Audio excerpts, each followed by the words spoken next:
ગુજરાતભરના ખેડૂતો જ્યારે ટ્રેક્ટર લઈને ગાંધીનગર આવવા નીકળ્યા હતા ત્યારે ગાંધીનગરના રસ્તા સરકાર દ્વારા બંધ કરી દેવાયા અને હવે ખેડૂતોને ગાંધીનગર બોલાવવામાં આવ્યા છે।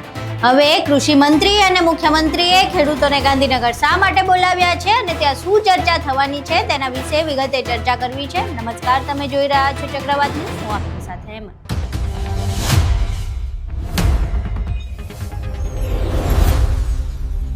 છેલ્લા ઘણા સમયથી ગુજરાતમાં વીજ પોલની સમસ્યા એક મુખ્ય મુદ્દો બન્યો છે। સુરેન્દ્રનગરનું કોંઢ ગામ હોય કે મોરબીનું જેતપર ગામ હોય કે પછી દ્વારકા હોય, આ તમામ જગ્યાએથી આપણે વીજ પોલની સમસ્યાને લઈને થતા વિરોધો જોયા છે અને જ્યારે ખેડૂતો દ્વારા વિરોધ કરવામાં આવે ત્યારે પોલીસ દ્વારા તેમના ઉપર કરવામાં આવતા અત્યાચારો પણ આપણે જોયા છે। હવે જે પોલીસ દ્વારા અત્યાચાર કરવામાં આવતા હતા, તેમને તેમના ખેતરમાંથી ઢસડવામાં આવતા હતા, લાઠીઓ મારવામાં આવતી હતી, અટકાયત કરવામાં આવતી હતી, આ તમામના રોષ રૂપે 15 જૂને ગુજરાતભરના ખેડૂતો ટ્રેક્ટર લઈને ગાંધીનગર કૂચ કરવા નીકળ્યા હતા, પરંતુ સરકાર દ્વારા તેમને ઓગણજ અટકાવી દેવામાં આવ્યા કારણ કે ગાંધીનગરની મંજૂરી જ ન આપવામાં આવી। હવે આ મામલો કૂચ ગાંધીનગર ન પહોંચી તેમ છતાંય શાંત પડ્યો નહોતો અને એટલે જ ધ્રાંગધ્રાના ધારાસભ્ય પ્રકાશ વરમોરાએ ડેમેજ કંટ્રોલ કરવા માટે કોંઢ પહોંચવું પડ્યું હતું। જોકે ધ્રાંગધ્રાના ધારાસભ્ય કોંઢ પહોંચ્યા તો પહેલા તો તેમનો હુરિયો બોલાવીને ખેડૂતો દ્વારા વિરોધ કરવામાં આવ્યો।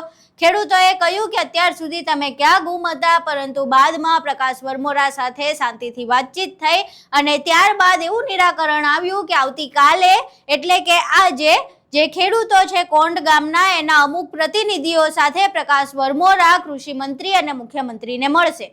હવે કોંઢના ખેડૂતો આજે કૃષિ મંત્રી અને મુખ્યમંત્રીને મળવા પહોંચ્યા છે। કૃષિ મંત્રી અને મુખ્યમંત્રીને મળશે ત્યારબાદ એમણે 1 વાગે પ્રેસ કોન્ફરન્સનું આયોજન કર્યું છે કે તેમની સાથે શું ચર્ચા થઈ છે તે વિશે વાત કરશે। હવે અહીં પ્રશ્ન એ થઈ રહ્યો છે કે જ્યારે ખેડૂતો જાતે ગાંધીનગર આવતા હતા ત્યારે તેના દરવાજા બંધ કરી દેવાના, રસ્તા બંધ કરી દેવાના અને બાદમાં જ્યારે ખુરશી પર પ્રશ્ન આવે ત્યારે ડેમેજ કંટ્રોલ કરવા માટે ધારાસભ્ય પોતે ખેડૂતોને ગાંધીનગર લઈને જઈ રહ્યા છે, તો પછી જ્યારે ખેડૂતો ગાંધીનગર આવ્યા હતા ત્યારે જ તેમની સાથે વાત કરી લેવી હતી ને, ત્યારે જ તેમને કહી દેવું હતું જે સમસ્યાનું નિરાકરણ તમે અત્યારે લાવવાના છો એ સમસ્યાનું નિરાકરણ 15 જૂને જ લાવી દેવું હતું, તો પછી આટલા બધા દિવસો વધારે ખેડૂતોને હેરાન ન થવું પડત। હવે કોંઢના ખેડૂતો ગાંધીનગર પહોંચ્યા છે, કૃષિ મંત્રી સાથે મુલાકાત કરવાના છે।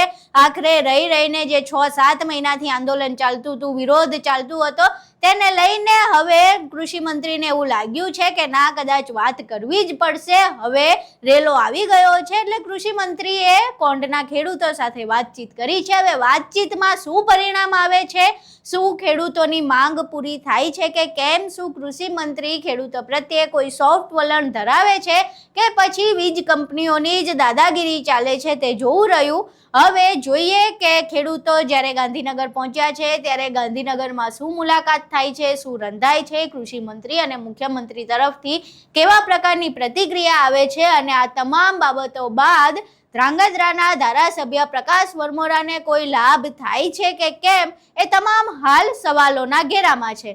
આખો વિડીયો તમે જોયો, જે પ્રમાણે અમે વાત કરી કે પહેલા તો ગાંધીનગર જ્યારે ખેડૂતો આવતા હતા ત્યારે રસ્તો બંધ કરી દેવાયો, પરંતુ હવે સામેથી ગાંધીનગરમાં ખેડૂતોને આમંત્રિત કરવામાં આવ્યા છે, ત્યારે આખી ઘટના વિશે તમારું શું માનવું છે? તમારા મંતવ્યો અમને કોમેન્ટ બોક્સમાં જરૂર જણાવજો। વિડીયો પસંદ આવ્યો હોય તો વિડીયોને લાઇક કરજો, શેર કરજો અને અમારી ચેનલને સબસ્ક્રાઇબ કરવાનું ભૂલશો નહીં। નમસ્કાર।